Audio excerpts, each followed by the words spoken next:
গতকাল রোববার দুপুরে ব্যাংকক যাচ্ছিলেন চিত্রনায়িকা নুসরাত ফারিয়া, কিন্তু প্লেনে ওঠার আগেই থেমে যায় তার যাত্রা।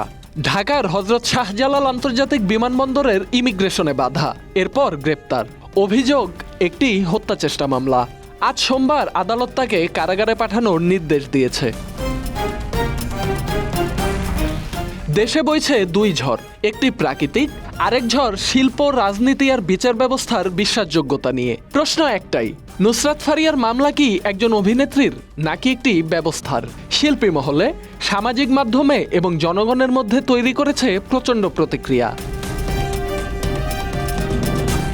জুলাই আন্দোলনে অংশ নেওয়া অভিনেত্রী আজমেরী হক বাঁধন লিখেছেন, এ এক লজ্জাজনক ঘটনা। এই মেয়েটির কিছুই করার ছিল না।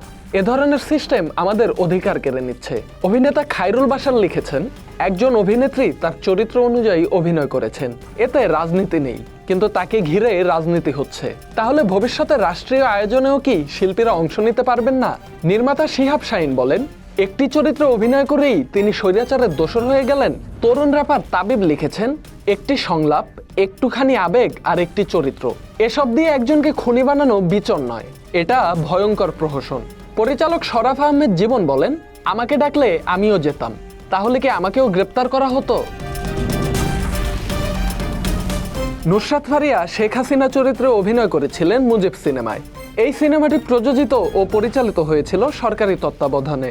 প্রশ্ন উঠছে, যে সিনেমায় কাজ করাটা একসময় রাষ্ট্রীয় স্বীকৃতির অংশ ছিল, তা কি হঠাৎ অপরাধ হয়ে গেল? পরিচালক আশফাক নিপুণ লিখেছেন, আসল খুনিদের ছেড়ে দিয়ে একজন অভিনেত্রীকে সফট টার্গেট করা হচ্ছে। তার মতে এটা বিচার নয়, বরং বিচারের নামে নাটক। সামাজিক যোগাযোগ মাধ্যমে একদল মানুষ বলছেন, আইনের চোখে সবাই সমান, শিল্পী হন আর রাজনীতিক, অপরাধ করলে শাস্তি হবে।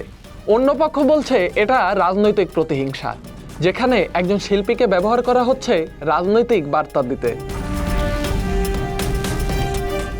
অনেকে মনে করেন, জুলাই আন্দোলনের বিভাজনকে ঘিরে তৈরি হয়েছে এই নতুন মঞ্চ, যেখানে শিল্পীরা পুতুল মাত্র।